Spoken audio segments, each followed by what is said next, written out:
ওয়া আহিব্বা লিন-নাসি মা তুহিব্বু লিনাফসিক তাকুন মুসলিমান। মানুষের জন্য ওটাই ভালোবাসো যেটা তুমি তোমার জন্য ভালোবাসো। তুমি তোমার জন্য কি চাও, তো অন্যের জন্য সেটাই চাও, তাহলে তুমি মুসলিম হতে পারবে। এই দুটা উপদেশের মধ্যে নবী করিম সাল্লাল্লাহু আলাইহি সাল্লাম আমাদেরকে সতর্ক করলেন, তুমি মুমিন হওয়ার জন্য যেমন ঈমান মজবুত হতে হবে, তোমার আকীদা বিশ্বাস মজবুত হইতে হবে, ইসলামী আকীদাগুলো মনে প্রাণে বিশ্বাস করতে হবে। ঠিক মুমিন হতে হলে তোমাকে আল্লাহর বান্দাদের হক আদায় করতে হবে। মুসলিম হতে হলে তোমাকে যেমন ইসলামের যে 5টি স্তম্ভ এবং ইসলামের যে ফরজগুলো আদায় করতে হবে, নামাজ, রোজা, হজ, যাকাত, কালিমা,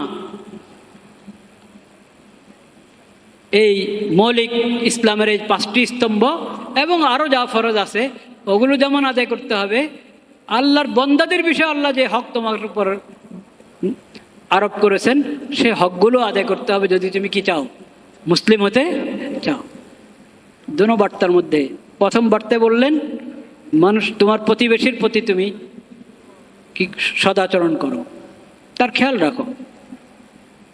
লাইসাল মুমিনু বিল্লাযী ইয়াশবাউ ওয়া জারুহু জাইউ। নবী করিম সাল্লাল্লাহু আলাইহি সাল্লাম বলেছেন ওই ব্যক্তি মুমিন নয়, মানে মুমিন নামের অধিকারী নয়, যে তৃপ্ত কিন্তু তার প্রতিবেশী ক্ষুধার্ত। আমি 2 বেলা 3 বেলা খেয়ে তৃপ্ত, আমার কোনো অভাব নেই, কিন্তু আমার প্রতিবেশীর খোঁজ নিলাম না, তার অসুস্থতা, একটু পাশে দাঁড়ানো দরকার, খোঁজ খবর নেওয়া দরকার, ডাক্তারের কাছে নেওয়ার কারণে তাহলে একটু নিয়ে যাই, ওষুধ এনে দেওয়ার কারণে একটু এনে দিই, বা আর্থিক সংকট আছে একটু কিছু হাদিয়া দিই।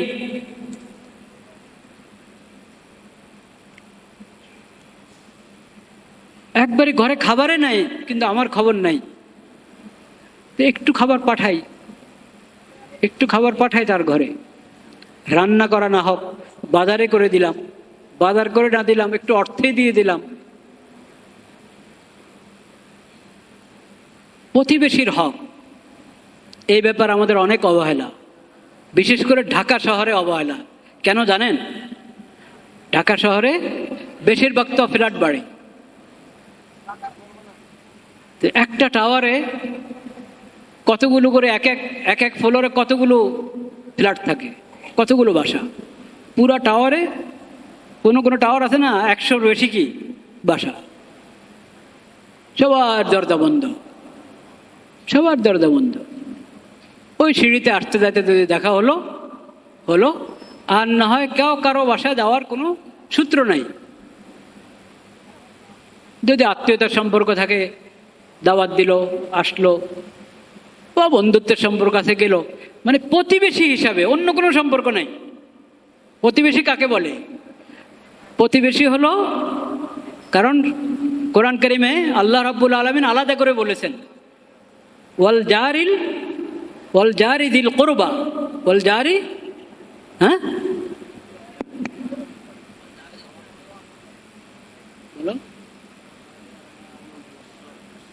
ওয়াসসাহিবি বিল জাম, মানে প্রতিবেশী, আত্মীয়তা সম্পর্ক আছে এমন প্রতিবেশী, এটার বিধান আল্লাহ আলাদা বলেছেন, এদের সাথেও ভালো সম্পর্ক রাখো। আবার দূরের প্রতিবেশী, মানে আত্মীয়তার সম্পর্ক নাই, শুধু প্রতিবেশী, বা একবারে কাছের প্রতিবেশী না, একটু দূরে অবস্থান করে এমন প্রতিবেশী, আলাদা আলাদা করে আল্লাহ তাআলা বলেছেন। ওয়াসসাহিবি বিল জাম, একবারে তোমার পাশে বসা, বা একবারে তোমার পাশের ফ্ল্যাট, একই ফ্লোরে পাশের ফ্ল্যাট, as-সাহিবি বিল জাম এক প্রকার। আর দূরের প্রতিবেশী, কাছের প্রতিবেশী। কাছের প্রতিবেশী 2 রকম, আত্মীয়তা হিসাবে কাছের, আর না হয় অবস্থান হিসাবে কাছে। আর দূরের প্রতিবেশী মানে আত্মীয়তার সম্পর্ক নাই, শুধু প্রতিবেশী হিসাবে সম্পর্ক, বা অবস্থানও দূরে। এই সব প্রকারের প্রতিবেশীর ব্যাপারে আল্লাহ তাআলা বলেছেন তাদের হক আদায় করো। তাদের সাথে উত্তম ব্যবহার করো, সঠিক আচরণ করো। কিন্তু এখন আমাদের শহরের অবস্থা দেখেন, একে টাওয়ারে বাস করি, অনেক সময় একে ফ্লোরে বাস করি, কিন্তু কারো খোঁজ নিচ্ছে না, খবর নিচ্ছে না। পাশের ফ্লোরে একজন অসুস্থ, আমি ওই ওই অসুস্থ ব্যক্তির খোঁজ নেওয়া, এর আমার সুযোগ হচ্ছে না।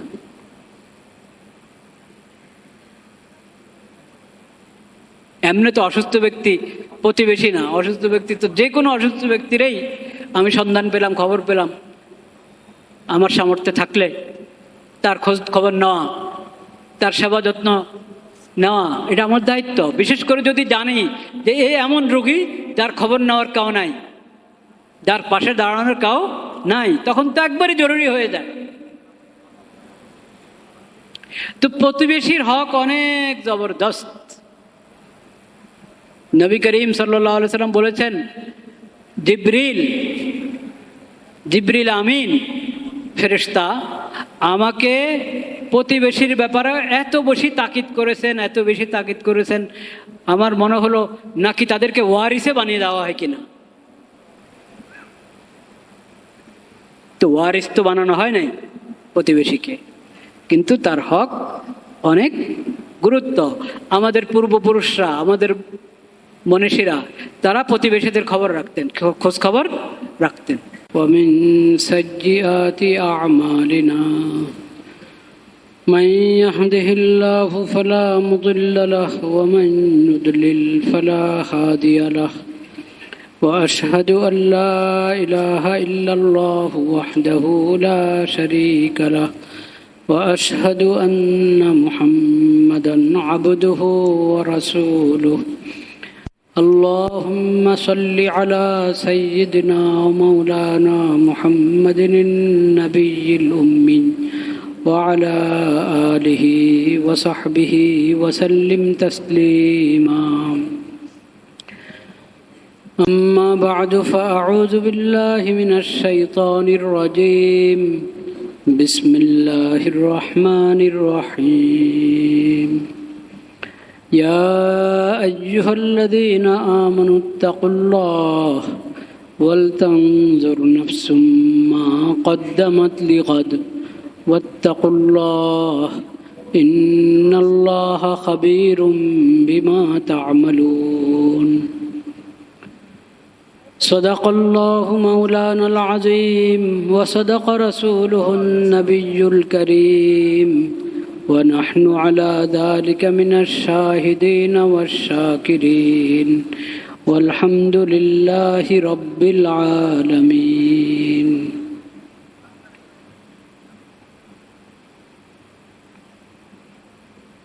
গত জুমায় একটি হাদিস পড়া হয়েছিল। হাদিসের প্রথম অংশে যেই নসিহত ছিল, উপদেশ ছিল নবী করিম সাল্লাল্লাহু আলাইহি ওয়াসাল্লামের, সেই বিষয়ে কিছু কথা হয়েছে। আজকে আমরা হাদিসের বাকি অংশ আলোচনা করব ইনশাআল্লাহ।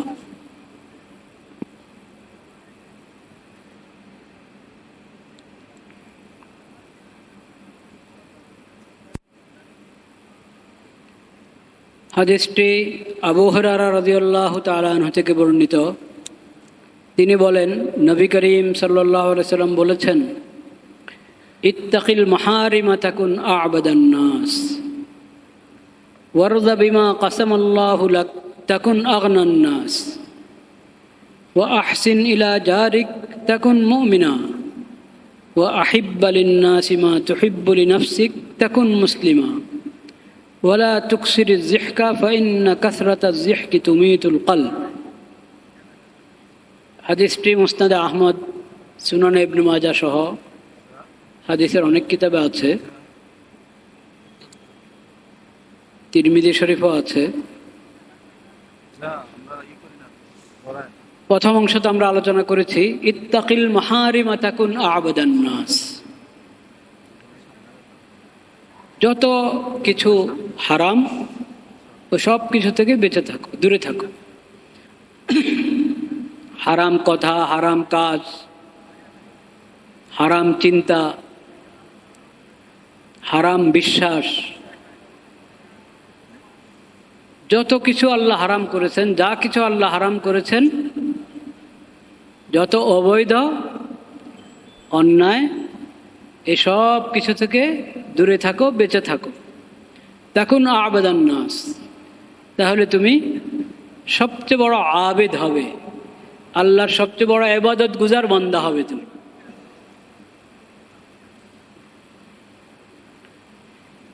মানে করণীয় এবং বর্জনীয়, নেক আমল করতে হয়, গুনার কাজ ছাড়তে হয়। তো আমি আল্লাহর ইবাদত গুজার বান্দা হতে চাইলে শুধু করণীয়টা করব, তাইলে হয়ে যাবে না। যেটা করণীয় সেটা করতে হবে, যেটা বর্জনীয় সেটা বর্জন করতে হবে, ছাড়তে হবে।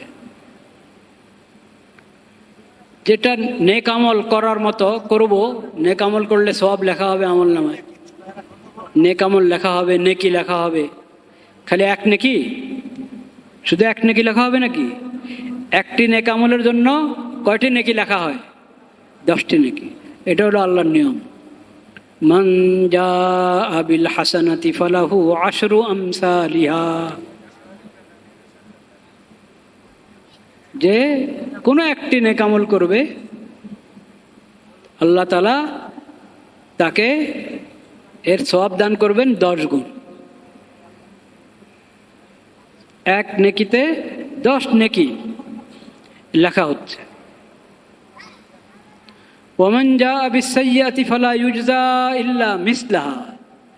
আর যে গুনাহ করবে সেটা এক গুনাই লেখা হবে। নেকিটা এক নেকি, 10 নেকির সওয়াব আল্লাহ তাআলা দান করবে। কিন্তু নেকি কোনটা, ওই বিষয়টা বুঝার। নেক আমল করলে তো নেক কাজ হলো, নেকি লেখা হবে। গুনার কাজ করলো না, তাহলে গুনাহ লেখা হবে না। গুনার কাজ করলে গুনাহ লেখা হবে, পাপ লেখা হবে। গুনার কাজ যদি না করে গুনাহ লেখা হবে না, এখানেই তো শেষ। কিন্তু আল্লাহ রাব্বুল আলামিন বান্দার প্রতি আল্লাহর এত দয়া, এত ইহসান, যে আল্লাহর ভয়ে গুনাহ করে নাই, আল্লাহকে স্মরণ করে গুনাহ করে নাই। এই গুনাহ করে নাই, এটা শুধু গুনার খাতে গুনাহ লেখা হবে না, এতটুকু আল্লাহ ক্ষান্ত করেন না, বরং আল্লাহ রাব্বুল আলামিন গুনাহ করে নাই এটাকে নেকি হিসাবে লিখে দেন। আল্লাহকে স্মরণ করে গুনার ক্ষেত্র এসেছে, এই পরিবেশে, এই পরিস্থিতিতে গুনাহ করে ফেলছে মানুষ, কিন্তু এই লোকটা আল্লাহকে স্মরণ করেছে। ইন্নী আখাফুল্লাহ, আমি আল্লাহকে ভয় করি। আল্লাহ তো দেখছেন, আমি আল্লাহকে ভয় করি। এই কথা আল্লাহকে স্মরণ করে গুনাহ থেকে বিরত থেকেছে। আল্লাহকে স্মরণ করে গুনাহ থেকে বিরত থাকার কারণে আল্লাহ তাআলা তার নেকির আমল নামার মধ্যে এটা লিখে দিচ্ছেন যে আমাকে স্মরণ করে গুনাহ করে নাই, এটা নেকি।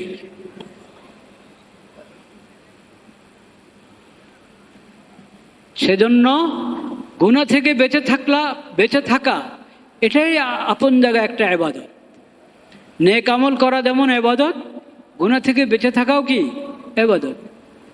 সেজন্য নবী করিম সাল্লাল্লাহু আলাইহি সাল্লাম হাদিসে আমাদেরকে এই বার্তায় দিয়েছেন, ইত্তাকিল মাহারিমা তাকুন আবাদান নাস। তুমি সকল হারাম থেকে বেঁচে থাকো, তাহলে তুমি সবচেয়ে বড় আবেদ হবে, ইবাদত গুজার বান্দা হবে। এই জন্য শুধু নফল নামাজ বেশি পড়লাম, নেক আমল বেশি করলাম, শুধু এতে আবেদ হওয়া যায় না। আবেদ হইতে হলে ইবাদত যেমন বেশি করতে হয়, গুনার কাজও কি করতে হয়, ছাড়তে হয়। তাকওয়ার জিন্দেগি অবলম্বন করতে হয়, তাকওয়া অবলম্বন করা জরুরি। দ্বিতীয় উপদেশ নবী করিম সাল্লাল্লাহু আলাইহি সাল্লামের এই হাদিসের মধ্যে, ওয়ারযা বিমা কাসামাল্লাহু লাক তাকুন আগনান নাস। আল্লাহ তোমার কিসমতে যা রেখেছেন, তোমার ভাগে আল্লাহ যা রেখেছেন, ওটার উপর তুমি সন্তুষ্ট থাকো, তাইলে তুমি সবচেয়ে বড় ধনী হয়ে যাবে, সবচেয়ে বড় ধনী।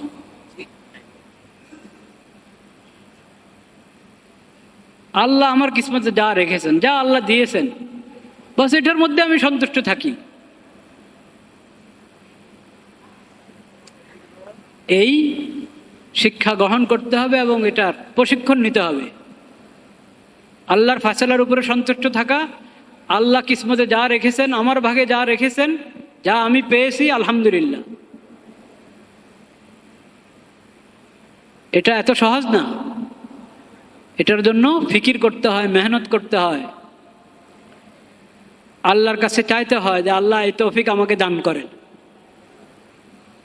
আমাকে এই তৌফিক দান করেন, আমি যাতে আপনার ফায়সালার উপরে সন্তুষ্ট থাকতে পারি এবং আপনি যা আমার কিসমতে রেখেছেন ওটার উপর আমি, ওটা পেয়ে আমি খুশ, আমি সন্তুষ্ট, আমি সৌভাগ্যবান। খালি আফসোস করতে থাকা, খালি আফসোস করতে থাকা যে আমার এই নাই, এই নাই, এই নাই, নাইয়ের তালিকা, নাইয়ের তালিকার তো শেষ আছে নাকি? আপনি যদি কি নাই এটা যদি আপনি লিখতে থাকেন, বলতে থাকেন, এটাই সারাদিন আলোচনা করতে থাকেন, তো ওই তালিকার তো কোনো শেষ নেই। দুনিয়ার সবচেয়ে বড় ধনাঢ্য ব্যক্তি, সেও যদি নাইয়ের তালিকাতে যায় তো শেষ আছে নাকি নাইয়ের তালিকা? নাইয়ের তালিকার কোনো শেষ নেই। কখনো এটা দেখতে নাই জাগতিক বিষয়, দুনিয়ার বিষয় আমার কি নাই ওই তালিকার দিকে তাকাবেন না কখনো। কি আছে ওই তালিকার দিকে তাকান, কি আছে, আল্লাহ কি দান করেছেন। যে সবচেয়ে বড় ফকির, সবচেয়ে বেশি অভাবী, সে যদি তালিকা করা শুরু করে তার কি আছে, তাইলে কয় পৃষ্ঠা লাগবে লিখতে? হ্যাঁ, বলে তো কয়েক ভলিউম হয়ে যাবে। একবারে অভাবী ব্যক্তি সে যদি শুরু করে তার কি আছে, আল্লাহ তাকে কি দান করেছেন, যদি কয়েক ভলিউম হবে। কিন্তু ভাবতে তো হবে, আমরা তো ভাবতে জানি না। আল্লাহ চোখের নেয়ামত দান করেছেন, যে অন্ধ না, অন্ধ মানুষের সংখ্যা বেশি না দৃষ্টিশক্তি আছে এমন মানুষের সংখ্যা বেশি? তো দেখেন, চিন্তা করেন, এটার কথাই চিন্তা করেন। কানে শুনে এমন মানুষের সংখ্যা বেশি না শুনে না এমন মানুষের সংখ্যা বেশি? তো এখন আমি যদি এটা চিন্তা করি, আমার কান সচল, চোখ সচল, আমার দেমাগ সচল, ব্রেন সচল, আমার হার্ট কাজ করে, কিডনি কাজ করে, এরকম আপনি আপনার 3.5 হাত বডির মধ্যে চিন্তা করা শুরু করেন। 3.5 হাত বডির মধ্যে যদি চিন্তা করি তাহলে তালিকা করতে পারবো আমি? সম্ভব না তালিকা করা।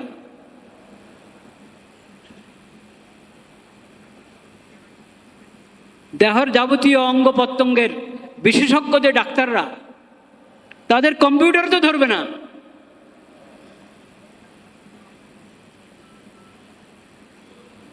কিন্তু এগুলোকে আমরা নেয়ামত মনে করি না।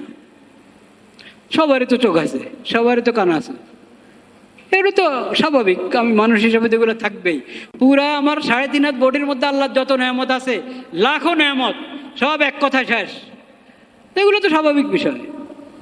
তা আমি শুকরগুজার বান্দা হওয়া সম্ভব? কখনো সম্ভব না। আমি ফকিরে থাকবো।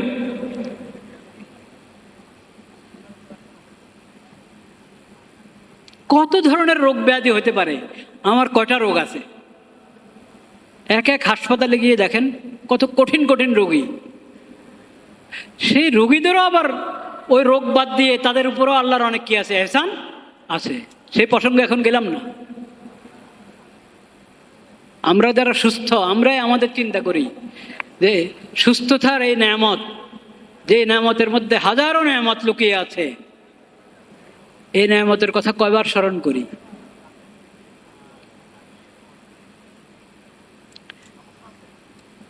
কখনো অভাব অনটনের তালিকা না করি ভাই, কি আছে, কি আল্লাহ দিয়েছেন ওটার দিকে তাকাই, তাইলে আল্লাহ শুকর আদায় করা সম্ভব হবে এবং আমি সন্তুষ্ট থাকতে পারবো, ভালো থাকতে পারবো। নতুবা সবচেয়ে বড় ধনাঢ্য হলো আমি অভাবী হব যদি নাইয়ের তালিকা করতে থাকি, কি নাই ওটার তালিকা যদি বানাইতে থাকি দিনরাত, তাহলে দুনিয়ার সবচেয়ে বড় ধনাঢ্য হলো আমি কি? অভাবী।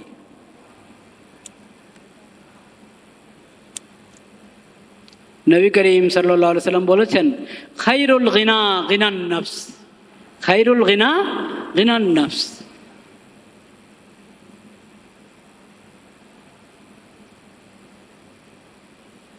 আমি দিল থেকে যদি ধনী হতে পারি তো সেটাই হলো আসল ধনী হওয়া। সেটা হলো কি? আসল ধনী হওয়া, যদি দিল থেকে ধনী হতে পারি। আমার দিলের মধ্যে যদি 14 ধরনের অভাব, ওইটা নিয়ে আমি দিনরাত পেরেশান, তাহলে আমি কখনো ধনী হতে পারবো না। ইরজা বিমা কাসামাল্লাহু লাক তাকুন আগনান নাস। আল্লাহ তোমাকে যা দান করেছেন ওটার উপরে সন্তুষ্ট থাকো। তুমি দেখো না, তোমার চেয়ে আরো খারাপ অবস্থার কত লাখো মানুষ।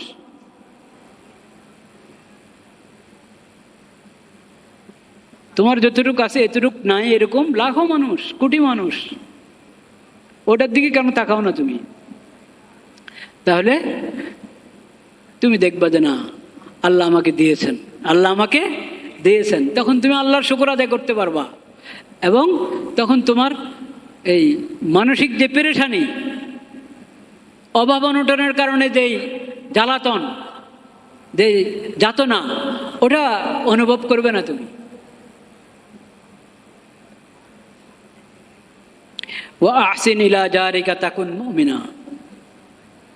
তুমি তোমার প্রতিবেশী, পড়শি, তার সাথে সুন্দর ব্যবহার করো, উত্তম ব্যবহার করো, তাইলে তুমি মুমিন হতে পারবে, তাহলে তুমি মুমিন হতে পারবে।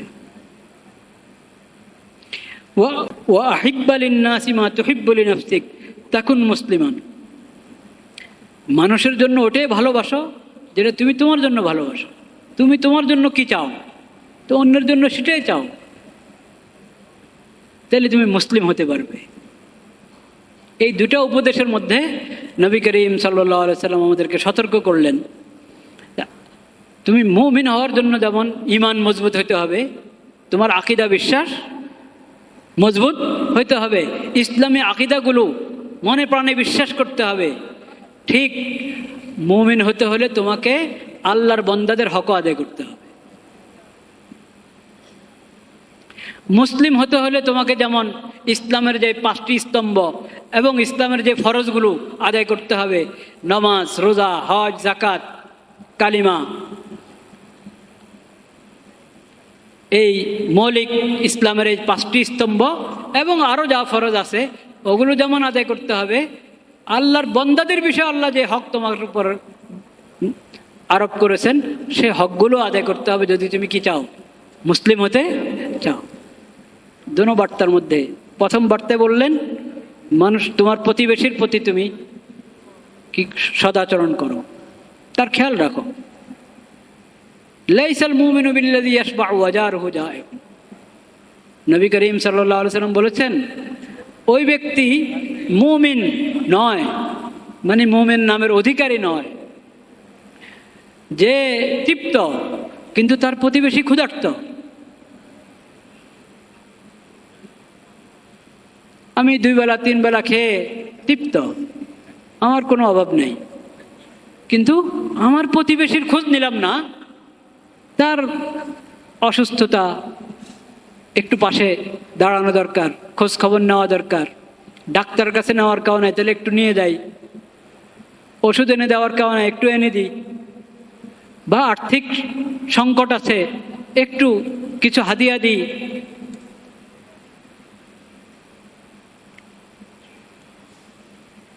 একবারে ঘরে খাবারে নাই কিন্তু আমার খবর নাই, একটু খাবার পাঠাই, একটু খাবার পাঠাই তার ঘরে, রান্না করা না হোক বাজারে করে দিলাম, বাজার করে না দিলাম একটু অর্থে দিয়ে দিলাম। প্রতিবেশীর হক, এই ব্যাপার আমাদের অনেক অবহেলা, বিশেষ করে ঢাকা শহরে অবহেলা। কেন জানেন? ঢাকা শহরে বেশিরভাগ তো ফ্ল্যাট বাড়ি, একটা টাওয়ারে কতগুলো করে এক এক ফ্লোরে কতগুলো ফ্ল্যাট থাকে, কতগুলো বাসা। পুরা টাওয়ারে কোনো কোনো টাওয়ার আছে না 100-র বেশি কি বাসা, সবার দরজা বন্ধ, সবার দরজা বন্ধ। ওই সিঁড়িতে আসতে যাইতে যদি দেখা হলো হলো, আর না হয় কেউ কারো বাসায় যাওয়ার কোনো সূত্র নাই। যদি আত্মীয়তার সম্পর্ক থাকে দাওয়াত দিল, আসলো, বা বন্ধুত্বের সম্পর্ক আছে গেল, মানে প্রতিবেশী হিসাবে, অন্য কোনো সম্পর্ক নাই। প্রতিবেশী কাকে বলে?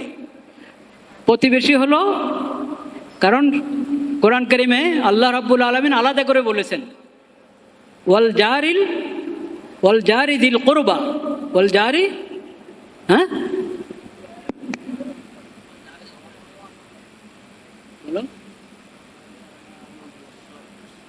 ওয়াসসাহিবি বিল জানব, মানে প্রতিবেশী, আত্মীয়তা সম্পর্ক আছে এমন প্রতিবেশী, এটার বিধান আল্লাহ আলাদা বলেছেন, এদের সাথেও ভালো সম্পর্ক রাখো। আবার দূরের প্রতিবেশী, মানে আত্মীয়তার সম্পর্ক নাই, শুধু প্রতিবেশী, বা একবারে কাছের প্রতিবেশী না, একটু দূরে অবস্থান করে এমন প্রতিবেশী, আলাদা আলাদা করে আল্লাহ তাআলা বলেছেন। ওয়াসসাহিবি বিল জাম, একবারে তোমার পাশে বসা, বা একবারে তোমার পাশের ফ্ল্যাট, একই ফ্লোরে পাশের ফ্ল্যাট। as-সাহিবি বিল জাম এক প্রকার। আর দূরের প্রতিবেশী, কাছের প্রতিবেশী। কাছের প্রতিবেশী দুই রকম, আত্মীয়তা হিসাবে কাছের, আর না হয় অবস্থান হিসাবে কাছে।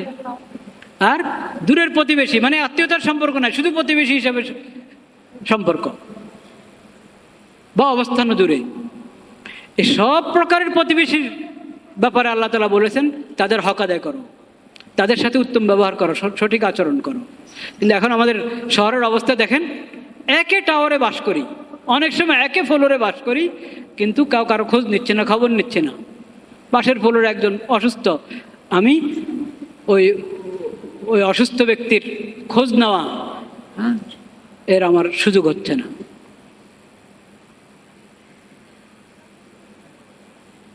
এমনি তো অসুস্থ ব্যক্তি প্রতিবেশী না, অসুস্থ ব্যক্তি তো যে কোনো অসুস্থ ব্যক্তিরই আমি সন্ধান পেলাম, খবর পেলাম, আমার সামর্থ্যে থাকলে তার খোঁজ খবর নেওয়া, তার সেবা যত্ন নেওয়া, এটা আমার দায়িত্ব। বিশেষ করে যদি জানি যে এ এমন রোগী যার খবর নেওয়ার কাউ নাই, যার পাশে দাঁড়ানোর কাউ নাই, তখন তো একবারই জরুরি হয়ে যায়। তো প্রতিবেশীর হক অনেক জবরদস্ত। নবী করিম সাল্লাল্লাহু আলাইহি সাল্লাম বলেছেন, জিবরিল আমিন ফেরেশতা আমাকে প্রতিবেশীর ব্যাপারে এত বেশি তাকিদ করেছেন, আমার মনে হলো নাকি তাদেরকে ওয়ারিসে বানিয়ে দেওয়া হয় কিনা। তো ওয়ারিস তো বানানো হয় নাই প্রতিবেশীকে, কিন্তু তার হক অনেক গুরুত্ব। আমাদের পূর্বপুরুষরা, আমাদের মনীষীরা, তারা প্রতিবেশীদের খবর রাখতেন, খোঁজ খবর রাখতেন। হাদিস শরীফে এক মহিলার কথা আছে, এক মহিলার, জান্নাতি মহিলার কথা। সুবহানাল্লাহ। নবী করিম সাল্লাল্লাহু আলাইহি সাল্লাম কে জিজ্ঞেস করা হয়েছে এক মহিলার কথা, যে তেমন নফল নামাজ খুব বেশি পড়ে না, নফল রোজা খুব বেশি রাখে না, আল্লাহর ফরজগুলো আদায় করে, আর মানুষের সঙ্গে সদাচরণ করে, কেউ তার কথা এবং কাজে কষ্ট পায় না, কেউ তার কথা এবং কাজে কি কষ্ট পায় না, আর তেমন সদকা খায়রাত করতে পারে না, তো কোনো কিছু রান্না করলে ঝোল একটু বাড়িয়ে দেয়, ঝোল একটু কি বাড়িয়ে দেয়, যাতে আশেপাশের ঘরে একটু একটু পাঠাতে পারে। নবী করিম সাল্লাল্লাহু আলাইহি ওয়াসাল্লাম বলেছেন, হিয়া ফিল জান্নাহ, এই মহিলা জান্নাতি মহিলা, হিয়া ফিল জান্নাহ, এই জান্নাতি মহিলা। আরেকজনের কথা বলা হয়েছে, খুব নফল পড়ে, খুব নফল পড়ে, রোজা, নফল নামাজ, সদকা খায়রাত, অনেক নেক আমল করে, কিন্তু মানুষকে কথায় কাজে কষ্ট দেয়, খোঁচা মেরে মেরে কথা বলে, গাইল করে করে কথা বলে, তার আচরণে মানুষ কষ্ট পায়। নবী করিম সাল্লাল্লাহু আলাইহি ওয়াসাল্লাম বলেছেন, হিয়া ফিন নার, এই জাহান্নামী।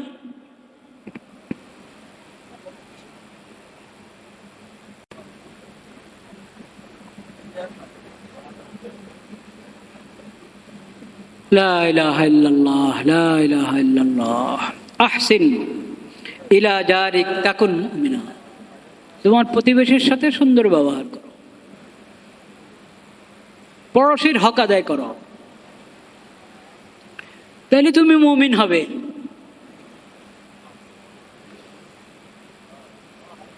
শুধু ঈমান এনেছ, এরপরে খামোশ, বাস ভেবেছ যে আকীদাগুলো ঠিক করলেই মুমিন উপাধির তুমি যোগ্য হয়ে যাবে। না, আকীদা তো ঠিক করতে হবে। আকীদা ঠিক করা ছাড়া দুনিয়ার সব নেক আমল কোনো কাজে আসবে না, কোনো কাজে আসবে না। ওটা তো 1 নম্বর। আকীদা, বিশ্বাস, ইসলামী আকীদাগুলো যথাযথ বোঝা, অনুধাবন করা এবং মনে প্রাণে বিশ্বাস করা। কিন্তু এরপরে তোমার দায়িত্ব আছে, ঈমানের হক আদায় করতে হবে। তো ঈমানের কিছু দাবি আছে না, তো ঈমানের দাবিগুলো পূরণ করো। ঈমানের একটা দাবি হলো প্রতিবেশীর হক আদায় করো, তাহলে তুমি মুমিন নামের যোগ্য হবে। ওয়া আহিব্বা লিন-নাস মা তুহিব্বু লিনাফসিক তাকুন মুসলিমান। ইসলাম কিসের নাম? রোজা, যাকাত, হজ, নামাজ, 1 নম্বরে নামাজ, কালিমা, এসব বড় বড় ফরজ আদায় করতে হয় মুসলিমকে। আল্লাহ বলছেন এগুলো তো আল্লাহর হক। এই ফরজগুলো তুমি যেমন আদায় করতে হবে, আল্লাহর বন্দাদের সাথে সম্পৃক্ত, আল্লাহর মাখলুকের সাথে সম্পৃক্ত আল্লাহ যে সমস্ত বিধান তোমাকে দিয়েছেন সেগুলো পালন করো, তাহলে তুমি মুসলিম নামের অধিকার হবে। ওগুলোর মধ্যে একটা কি? অন্যের জন্য, নিজের জন্য যেটা তুমি ভালোবাসো, অন্যের জন্য সেটা কি করবে? ভালোবাসবে। নিজের জন্য যেটা ভালোবাসো না, পছন্দ করো না, এটা অন্যের জন্য কি করবে না? ভালোবাসবে। কাউকে কিছু দান করতে চাচ্ছ, তো একবারে তালাশ করে সবচেয়ে নিম্নমানের যেটা তোমার কাছে আছে সেটা দান করবা? হ্যাঁ? তোমাকে যদি কেউ এরকম হাদিয়া দেওয়ার সময় হাদিয়া দেয়, তোমার কাছে কেমন লাগবে? আর কিছু খুঁজে পায় নাই, আর কিছু খুঁজে পায় নাই, রাস্তা থেকে উঠে নিয়ে আসছে। হ্যাঁ, তা আরেকজনকে দেওয়ার সময় তুমি তো এটা পছন্দ করবে না যে তোমার সঙ্গে এমন আচরণ করা হোক। তুমি সফরে গিয়েছো, তোমার ছেলেটা অসুস্থ হয়েছে, তোমার প্রতিবেশী খোঁজ নেয় নাই, তুমি কষ্ট পাবে না? কষ্ট পাবে। তাহলে তুমি তার সাথে কি আচরণ করবা? সে সফরে গিয়েছে, তার ছেলেটা অসুস্থ, তুমিও খোঁজ নিলে না, তো কেমন হলো? তুমি নিজের জন্য যেমন আচরণ পছন্দ করো, আরেকজনের সাথে সে আচরণ করো। নিজের জন্য যে কল্যাণ কামনা করো, আরেকজনের জন্য সে কল্যাণ কামনা করো। নিজের জন্য যে ক্ষতিটা, যে অকল্যাণ, যে ক্ষতি তুমি চাও না, আরেকজনের জন্য সেটা কিভাবে কামনা করবো? আরেকজনের যাতে এই পেরেশানি না হয়, এই মুসিবত না হয়, সেটা তুমি কামনা করো। নিজের জন্য যেটা অপছন্দ, অন্যের জন্য সেটা অপছন্দ। নিজের জন্য যেটা পছন্দ, অন্যের জন্য সেটা পছন্দ। এটা হলো ঈমানের দাবি, ইসলামের দাবি। তো নবী করিম সাল্লাল্লাহু আলাইহি ওয়াসাল্লাম বলছেন, তুমি ইসলামের মধ্যে যে ফরজগুলো আল্লাহর হকের সাথে সম্পৃক্ত, ওগুলো যেমন আদায় করছো, বন্দার হকের সাথে সম্পৃক্ত যে ফরজগুলো, এই ফরজগুলো আদায় করো, তাহলে তোমার ইসলাম পুরো হবে, তখন তুমি মুসলিম নামের অধিকারী হবে। ওই হাদিস তো আপনারা সবাই জানেন, শুনেছেন, আল মুসলিম মান সালিম আল মুসলিমুনা মিন লিসানিহি ওয়া ইয়াদিহি। মুসলিমকে, প্রকৃত মুসলিম ওই ব্যক্তি যার হাত থেকে এবং জবান থেকে মানুষ নিরাপদে থাকে, সে মুসলিম। ওয়ালা তুকসিরিজ যিহকা ফাইন্না কাসরাতাজ যিহকি তুমিতুল কলব। এই হাদিসের শেষ উপদেশ, ওয়ালা তুকসিরিজ যিহকা ফাইন্না কাসরাতাজ যিহকি তুমিতুল কলব। বেশি হাসবে না, বেশি হাসবে না। খালি হাসি তামাশার মজলিস, কোথাও আড্ডা জমলে বাস হাসি ঠাট্টা, ঘন্টাকে ঘন্টা চলে যায়। ঘরে মজলিস জমে, হ্যাঁ, দোকানে মজলিস জমে, আড্ডার তো এখন কত জায়গায় আছে, আড্ডার জন্য একত্র হয়ে যায়, আড্ডা মারতে হয়। হ্যাঁ, আড্ডা মারার জন্য একত্র হয় না মানুষ?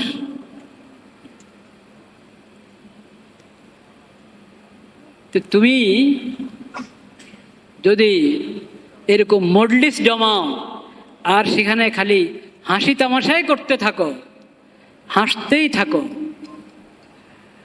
এটা তো মনে হচ্ছে যে আখিরাতের কথা স্মরণ করো না। তুমি আখিরাতের কথা স্মরণ করো না, আল্লাহর কথা স্মরণ করো না। যদি আখিরাতের কথা স্মরণ হয়, আল্লাহর কথা স্মরণ হয়, এত হাসে কিভাবে মানুষ? হাসবে একবারই, যে হাসবে না এই কথা বলা হয়নি, যে হাসবে না এই কথা বলা হয়নি। মুস্কি হাসা এটা তো স্বাভাবিক। আরেক মুসলিম ভাইয়ের সাথে আমার সাক্ষাৎ হলো, আরেক ভাইয়ের সাথে আমার সাক্ষাৎ হলো, তো একটু মুস্কি হাসা, একটু প্রফুল্ল চেহারায় তার দিকে তাকানো, এটা একটা সওয়াবের কাজ। এটা একটা কি সওয়াবের কাজ। এটার দ্বারা গুনাহ মাফ হয়। এই সওয়াবের কাজও নেকি হিসাবে আমলনামায় লেখা হয়। পরিচিত মানুষ কিন্তু সালাম দিলেন, উত্তরও নিলাম কিরকম, হ্যাঁ না? সালামের উত্তর নেওয়া, আজকাল আমাদের সালাম দিতেও বড় বখিলি, সালামের উত্তর দিতেও কি বখিলি। সালাম দেয় এমনভাবে, আসসালামু আলাইকুম, আসসালামু আলাইকুম, আসসালামু আলাইকুম তো সালাম হলো না, আসসালামু আলাইকুম স্পষ্ট করে দিবেন সালাম। এবং এই পরিমাণ আওয়াজ যাতে হয় যে উনি স্পষ্টভাবে শুনে। কেউ আছে তার সালাম মুখের দিকে যদি তাকায় থাকেন আপনি, তো বুঝবেন যে ঠোঁট নড়েছে, হয়তো সালামে দিয়েছে। এটা সালাম দেওয়া হয় না। একবারে অনেক জোরে দিবেন তা না, কিন্তু এই পরিমাণ আওয়াজ হইতে হবে যে ওই সামনে যাকে আপনি সালাম দিচ্ছেন সে স্বাভাবিকভাবে সুন্দর মতো শুনে সালামটা। ঠিক উত্তরের ক্ষেত্রেও খালি চোখের ইশারায় উত্তর দিয়ে দিবেন, হাতের ইশারায় উত্তর দিয়ে দিবেন না। আল্লাহ আপনাকে বাকশক্তি দান করেছেন, আপনি কেন হাতের ইশারায় উত্তর দিবেন? হাতের ইশারায় উত্তর দিবে যার বাকশক্তি নাই সে। আপনি জবানে উত্তর দেন, হাতের ইশারা করলেন, ওটা কোনো হাতের ইশারার জবাবের অংশ না। এটা অনেকের অভ্যাস হয়ে গেছে, করে ওয়ালাইকুম আসসালাম, কমপক্ষে এতটুকু ওয়ালাইকুম আসসালাম। আর একটু বাড়ায় বললে আরো ভালো, ওয়ালাইকুম আসসালাম ওয়া রাহমাতুল্লাহি ওয়া বারাকাতুহু। আর না কমপক্ষে ওয়ালাইকুম আসসালাম এতটুকু বলি। সালাম দেওয়া সুন্নত, উত্তর দেওয়া ওয়াজিব। তো দিলেও আমি শুনে দিলাম না, উত্তর দিলেও খালি ঠোঁট নাড়ালাম আর ইশারা করলাম, এটা সহি কথা না। আর যাকে চিনি তাকে সালাম দিই, যাকে চিনি না তাকে সালাম দি না, এটা ভুল। আসসালামু আলা মান আরাফতা ওয়া মান লাম তারিফ। যাকে চিনো তাকেও সালাম দাও, যাকে চিনো না তাকেও কি সালাম দাও। নবী করিম সাল্লাল্লাহু আলাইহি ওয়াসাল্লামের ইরশাদ। নবী করিম সাল্লাল্লাহু আলাইহি ওয়াসাল্লাম বলেছেন আসসালামু আলা মান আরাফতা ওয়া মান লাম তারিফ। এটা ঈমানের শাখা, ঈমানের ৭৭ শাখার একটি শাখা। ইসলামের মুসলিম হিসাবে আমার যত দায়িত্ব, একজন মুসলিমের ইসলামের দাবি হিসাবে আমার উপর যে সমস্ত কাজ বর্তায়, সেগুলোর মধ্যে একটা হলো সালাম। বেশি বেশি সালাম দেওয়া, যাকে চিনবো তাকেও সালাম দিব, যাকে চিনি না তাকেও সালাম দিব। পরিচয় আছে পরিচয় নাই সালাম দিব।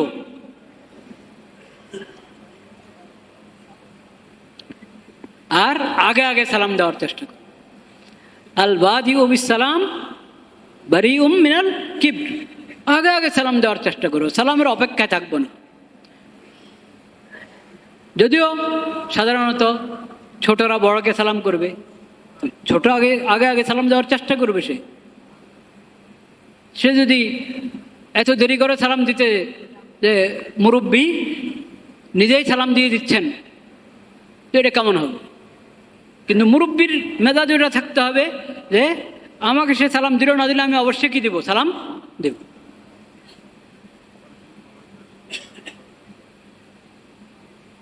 আগে আগে সালাম দেওয়ার চেষ্টা করা এবং বেশি বেশি সালাম দেওয়া, পরিচয় আছে নাই সর্বাবস্থা সালাম দেওয়া, আর স্পষ্ট করে সালাম দেওয়া, শুদ্ধ।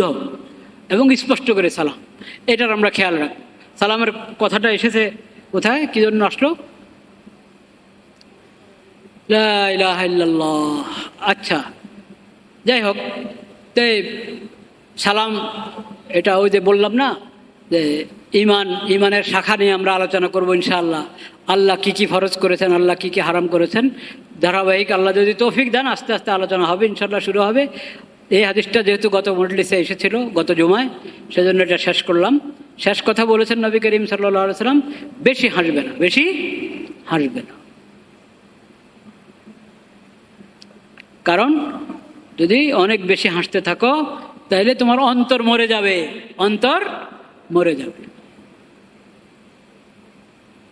হাসলা কিন্তু সাথেই তোমার মনে আসতে হবে, আরে এখন তো হাসছি, আমার কবরের জিন্দেগি কেমন হবে, ওটা কি ওখানে কবরে হাসতে পারবো? তো হাসরের জিন্দেগিটা কেমন হবে, ওখানেও তো হাসতে পারবো না, ওখানে খালি কাঁদতেই হবে?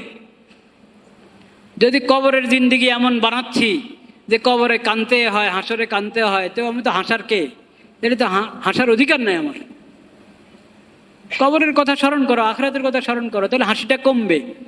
অতিরিক্ত হাসা, বিনা প্রয়োজনে হাসা, আরেকটা হলো উপহাস করে, অন্যের উপর উপহাস করে হাসা, ওটা তো হারাম।